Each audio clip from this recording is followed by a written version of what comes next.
আসসালামু আলাইকুম। Design sourcing চ্যানেলের পক্ষ থেকে আপনাদের স্বাগতম। তো আজকে আমি আপনাদেরকে এই লাক্সারিয়াস লোগো ডিজাইনটা করে দেখাবো। আর এই ডিজাইনটা করতে আমি যে ফন্টার ভেক্টর ব্যবহার করছি এটা ডাউনলোড লিঙ্ক আমার ভিডিও ডিসক্রিপশনে দিয়ে দেবো।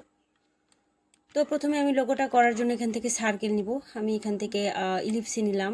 ইলিপসি নেওয়ার পর আমি এখান থেকে শিফট অল্টার চেপে একটা সার্কেল নিলাম।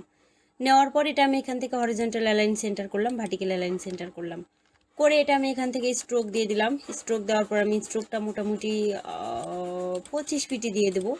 এটা আরেকটুখানি ছোট করলাম, ছোট করে এটা আমি এখান থেকে 25 পিটি দিয়ে দিলাম, কিংবা আরেকটু মোটা করলাম। মোটামুটি আমি এটা 38 পিটি দিলাম। তো এরপর আমি এই সার্কেলটা সিলেক্ট করলাম, করে আমি এটা কন্ট্রোল-C কন্ট্রোল-F দিয়ে একটা কপি করলাম। কপি করে শিফট অল্টার চেপে ছোট করলাম। করার পর এটা আমি স্ট্রোকটা এই জায়গায় কমাই দিলাম। কমাই দিয়ে মোটামুটি 25 পিটি রাখলাম এবং দুইটা মিলে সিলেক্ট করে অবজেক্টে গিয়ে এক্সপান্ড অ্যাপারেন্স করলাম। করার পর আমি এটা গ্রেডিয়েন্ট দিয়ে দেবো। গ্রেডিয়েন্ট দেওয়ার জন্য গ্রেডিয়েন্টে ক্লিক করলাম। অনেকে আমাকে আপনারা কমেন্ট করেন যে আমি অনেক ফাস্ট কথা বলি। আসলে আমি চেষ্টা করতেছি এটাতে ধীরে কথা বলার জন্য। আমি জানি না কতটুকু হচ্ছে, আপনারা মনোযোগ দিয়ে শোনার চেষ্টা করবেন। তো আমি এটা সিলেক্ট করলাম, করার পর গ্রেডিয়েন্টে ক্লিক করলাম। করার পর এই যে স্লাইডার আসলো, মানে গ্রেডিয়েন্ট বক্সে আসার পর এই যে এই দুইটা স্লাইডার আছে, এখান থেকে আমি যদি প্লাস চিহ্ন আসলো টেনে টেনে যদি দিয়ে দেই তাহলে দেখেন এখান থেকে অনেকগুলো স্লাইডার বের হবে। হওয়ার পর আমি এই যে প্রথমটাতে ক্লিক করলাম, করার পর আই ড্রপার নিলাম, শিফট চেপে এই যে উপরের এই যে এই কালারটা দিলাম। দেওয়ার পর এখান থেকে আবার এই যে মাঝখানের এইটা নিলাম, এটা আমি নিলাম। নেওয়ার পর শিফট চেপে এই কালার দিলাম। আমার এখানে কিন্তু আই ড্রপারটা সিলেক্ট করা আছে। আবার আমি এটা নিলাম, শিফট চেপে এই কালার দিলাম। তো সেমভাবে আমি এটা সেম পদ্ধতিতে আমি একটা একটা করে এটা কালারটা রিপিট করব। এটা নিলাম, এই কালার দিলাম, এইটা নিলাম, এই কালার দিলাম। তো কালারটা বসানো শেষ। এরপর আপনি এই জায়গায় জিরোর জায়গায় -90 দিয়ে দেখতে পারেন, অন্য একটা ইফেক্ট আসবে। সেটা যদি ভালো লাগে তাহলে সেটা দিতে পারেন। তো এরপরে আমি এটা এখান থেকে এই যে এই ভেক্টরটা নিব। এই ভেক্টরটা মূলত আমি এটা যদি এখান থেকে যে এই লিঙ্কটা কন্ট্রোল-C দিয়ে কপি করলাম, করে আমি এখান থেকে গিয়ে এটা এখানে পেস্ট করলে পাবেন। তো আপনারা যদি সার্কেল ডিজাইন এলিমেন্ট লিখে সার্চ দেন তাহলে কিন্তু এরকম হিউজ পরিমাণ ভেক্টর আপনারা পাবেন। তো আপনারা যে কোনো একটা নিয়ে ট্রেস করে আপনাদের ডিজাইনে ব্যবহার করতে পারেন। তো আমার কাছে এটা ভালো লাগছে, আমি এটাই দিয়ে দেবো।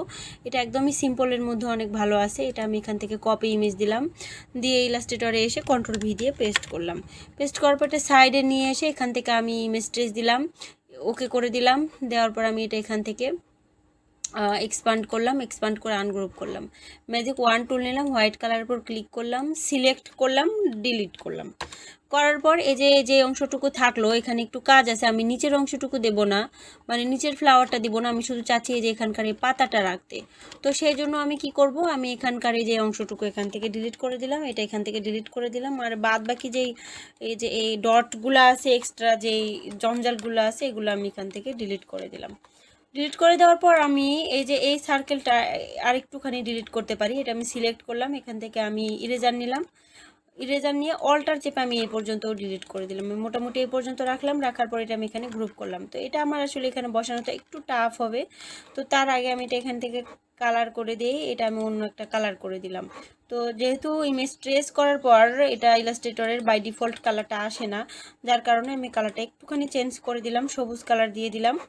দেওয়ার পরে তো এরপরে আমি এখানে এটা সবুজ কালার করে নেওয়ার পরে এই জায়গাটাতে নিয়ে আসলাম, নিয়ে এসে শিফট অল্টার চেপে ছোট করব। এটা এমনভাবে ছোট করব যেন এই যে এখানে রাখার পর দেখেন এই রেশিওটা যেন আমার ঠিক থাকে। এই জায়গায় বসানোর পর এই সার্কেলের সাথে যেন রেশিওটা ঠিক থাকে। তো আমি এটা এরকমই রাখলাম। রাখার পর আমি এটা এখান থেকে একটা কাজ করতে পারি। আমি এই যে এই পর্যন্ত ডিলিট করে দিলে বেশি ভালো হয়। আমি ইরেজার নিয়ে অল্টার চেপে আমি একদম এই যে এই ডট থেকে এই পর্যন্ত ডিলিট করে দিলাম। তো এরপরে আমি এটা আমি এইদিকে করে দিছি, আমার এইদিকে করে দেওয়ার দরকার নেই। আমি এখানে দিতে চাচ্ছি আর এখানে একটা দিতে চাচ্ছি। তো আমি সেক্ষেত্রে আমি প্রথমে এটা এখান থেকে সেট আপ করে নেব। শিফট অল্টার চেপে আর একটুখানি ছোটো করলাম, এত ছোট না, আর একটুখানি বড় করব, মোটামুটি এত বড় করলাম। করে আমি এটা এই জায়গাটাতে দিলাম। দরকার হলে একটুখানি রোটেট টুল দিয়ে কি করব, একটুখানি ঘুরাই দিলাম, দিয়ে সুন্দর করে বসায় দিলাম। বসায় দেওয়ার পর আমি এটা এখান থেকে ট্রান্সফর্মে গেলাম, রিফ্লেক্টে গেলাম। যাওয়ার পর আমি এটা হরিজন্টাল আছে, ভার্টিক্যাল দিয়ে দিলাম। ভার্টিক্যাল দিয়ে দেওয়ার পর আমি এটা এখান থেকে কপি দিলাম। কপি দেওয়ার পরে যে দেখেন এখানে কপি হয়ে আসলো। আসার পর এটা আবার আমি ট্রান্সফর্মে গেলাম, রিফ্লেক্টে গেলাম। যাওয়ার পর এবার আমি এটা হরিজন্টাল দিয়ে এখান থেকে ওকে করে দিলাম। তো একটু ঝামেলা হলো এই জায়গাটা, ঝামেলা মনে করলেই ঝামেলা, না মনে করলেই কিছু না।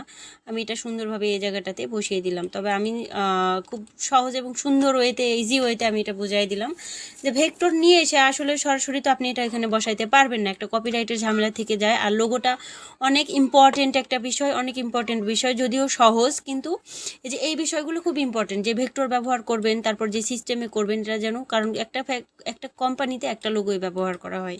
হ্যাঁ, সেক্ষেত্রে লোগোর জায়গাটা অনেকখানি আমাদের গুরুত্ব দিয়ে করতে হবে। তো যাই হোক, কথা অনেক বেশি বলে ফেললাম। আমি এটা এই জায়গায় সুন্দর মতো এই জায়গাটাতে বসিয়ে দেবো।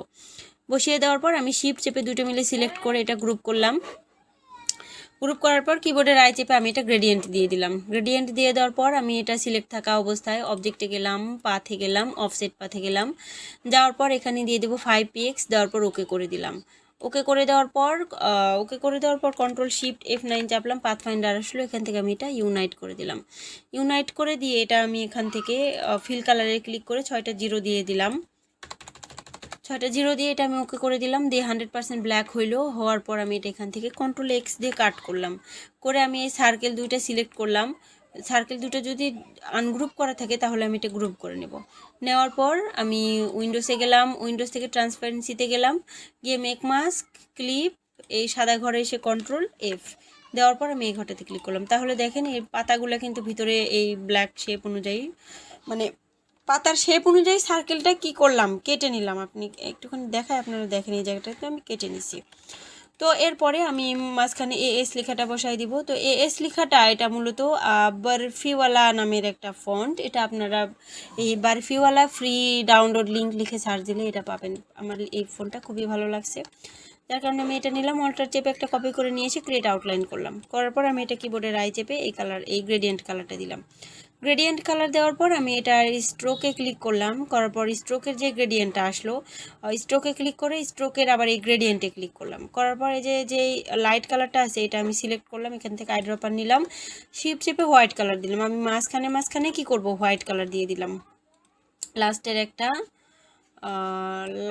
একটা এখান থেকে হোয়াইট কালার দিয়ে দিলাম। হোয়াইট কালার দিয়ে দেওয়ার ফলে কি হলো দেখেন, এটা অনেক সুন্দর একটা ইফেক্ট তৈরি হয়। প্রথমে আমি জিরোর জায়গায় এই যে এই লেখাটা এখানকার লাইন না, স্ট্রোক না, যে ফিলটা আছে এই যে ফিলে ক্লিক করলাম। করার পর জিরোর জায়গায় এটা -90 করে দিলাম। -90 করলে দেখেন একটা অনেক সুন্দর ইফেক্ট ফুটে উঠলো। ওঠার পর আমি এটা একদম মাঝখানে নিয়ে গেলাম। মাঝখানে নিয়ে গেলে এখানে আরও এটা সুন্দরভাবে বুঝতে পারবেন। এটা আমি শিফট অল্টার চেপে মোটামুটি বড় করে দিলাম। বড় করে দেওয়ার পর আমি এটা সব সহ সিলেক্ট করে শিফট অল্টার চেপে এটা আমি ছোট করলাম। ছোট করার পর এটা যদি মনে হয় স্ট্রোকটা আর একটু মোটা দেওয়া দরকার, তাহলে আমি এটা 2পিটি স্ট্রোক দিলাম। আর হোয়াইট কালার দেওয়ার ফলে দেখেন মাঝখানে এটা লাইটিং কিন্তু অনেকখানি বেড়ে গেছে। তো আমার লোগোটা অলমোস্ট ডান। আমি এটা শুধু কি করব, এটা শুধু আমি এই ক্রাউনটা বসায় দিব। তো আপনারা ক্রাউন ভেক্টর লিখে সার্চ দিলে এরকম অনেক ক্রাউন পাবেন। এটা আমি আর ডাউনলোড করে দেখাবো না, এটা আমি সরাসরি এখান থেকে ইমেজ ট্রেস দিলাম, এক্সপান্ড করলাম, করে আনগ্রুপ করলাম, করে হোয়াইট কালারটা এখান থেকে ডিলিট করে দিলাম। দিয়ে আমি এটা সব সহ গ্রুপ করা লাগলে গ্রুপ করলাম। করে এটাও আমি কিবোর্ডের আই চেপে এই যে মাঝখানে লিখার যে কালার আছে ওইটা দিলাম, কারণ আমি চাচ্ছি এটা যে স্ট্রোকটা থাক। তো এরপরে আমি জিরোর জায়গায় এটা -90 করে দিলাম। -90 করতে পারেন, কিংবা যদি জিরো দিয়ে ভালো লাগে, এটা মূলত জিরো দিয়েই ভালো লাগতেছে ক্রাউনটা, আমি জিরো দিয়ে রাখলাম। রাখার পর আমি এই জায়গাটাতে সুন্দর করে এটা শিফট অল্টার চেপে বড় করলাম। বড় করে অবশ্যই এটা কিন্তু আমার এই ডিজাইনের রেশিও অনুযায়ী বসাইতে হবে। যেমন ক্রাউনটা বেশি ছোট দিলে কিন্তু খারাপ লাগবে, বেশি বড় দিলেও খারাপ লাগবে। তো আমি এটা এই জায়গাটাতে দিলাম, বসালাম। বসানোর শেষে আমার ডিজাইনটা কমপ্লিট। আমি এটা এই জায়গাটাতেই রাখলাম ক্রাউনটা। যদি ওভারল্যাপিং হয় সেক্ষেত্রে কি করব, আমি এটা এই জায়গাটাতে নিয়ে এসে বসানোর পর অবজেক্টে গেলাম, পাথে গেলাম, এক্সপান্ডে চলে গেছি। আমি অবজেক্টে গেলাম, পাথে গেলাম, অফসেট পাথে গেলাম, যাওয়ার পর এখানে আমি দিয়ে দেবো 5px, ওকে করে দিলাম। দেওয়ার পর আমি এটা কিবোর্ডের আই চেপে ব্ল্যাক কালার দিলাম, দিয়ে কন্ট্রোল এক্স দিয়ে কাট করলাম। কাট করে এই যে এই সার্কেলের এই অংশটা সিলেক্ট করলাম। করার পর আমি আবার উইন্ডোজে গেলাম, উইন্ডোজ থেকে ট্রান্সপারেন্সিতে গেলাম, মেক মাস্ক করলাম, ক্লিক করলাম, এই সাদা ঘরে এসে কন্ট্রোল এফ দিলাম। দেওয়ার পর এই ঘরটা ক্লিক করলাম। তো তার কারণে দেখেন প্রথমে আমি এই ফুলটা দিয়ে, মানে এই পাতাটা দিয়ে এই সার্কেলটা কাটছি, পরে আবার এই ক্রাউনটা দিয়ে এই সার্কেলটা কাটলাম, কারণ এখানে যেখানেই আপনি ওভারল্যাপিং দেখবেন কিন্তু আপনার সেটার উপর সেটা বসাইতেই হবে। এরকম হলে কি করবেন, জায়গাটা ট্রান্সপারেন্সি করে নেবেন। তো এখন আমি শুধু লাক্সারি লেখাটা এখানে বসিয়ে দিব। আমার ডিজাইনটা কমপ্লিট। আমি লাক্সারি লেখাটা নিয়ে আসলাম, নিয়ে আসার পর আমি এটা লাক্সারি লেখাটাও সেম ফন্ট দিয়ে লিখছি। এটা আমি এখান থেকে ক্রিয়েট আউটলাইন করলাম, করার পর কিবোর্ডে রাইট চেপে আমি এই যে এই গ্রেডিয়েন্ট কালারটা দিয়ে দিলাম। তো আমার ডিজাইনটা কমপ্লিট। আপনাদের যদি ভালো লাগে তাহলে প্লিজ প্লিজ লাইক দিয়ে কমেন্ট করবেন আর সাবস্ক্রাইব করে চ্যানেলটার পাশেই থাকবেন। আর এতক্ষণ সাথে থাকার জন্য আপনাদের ধন্যবাদ। আরও একটা কথা বলার আছে যে আমার আসলে ফেসবুক পেজে আমি নিয়মিত এখন হওয়ার চেষ্টা করতেছি। এখানে আপনারা মন চাইলে আমার পেজটা ফলো দিয়ে লাইক করতে পারেন। আর যদি আপনার ফেসবুক পেজ থেকেই দেখেন তাহলে আপনারা আমার পেজটা একটু ফলো দিয়ে লাইক দিয়ে দিবেন, কারণ আমি মনে করি আপনারা আমার কাছ থেকে যথেষ্ট বেনিফিট পাইলেন। আর তার ফিডব্যাক হিসেবে আমার এতটুকু হেল্প আপনারা করবেন, এটা আমি আশা করি। তো যাই হোক, এতক্ষণ সাথে থাকার জন্য আপনাদের ধন্যবাদ। আল্লাহ হাফেজ।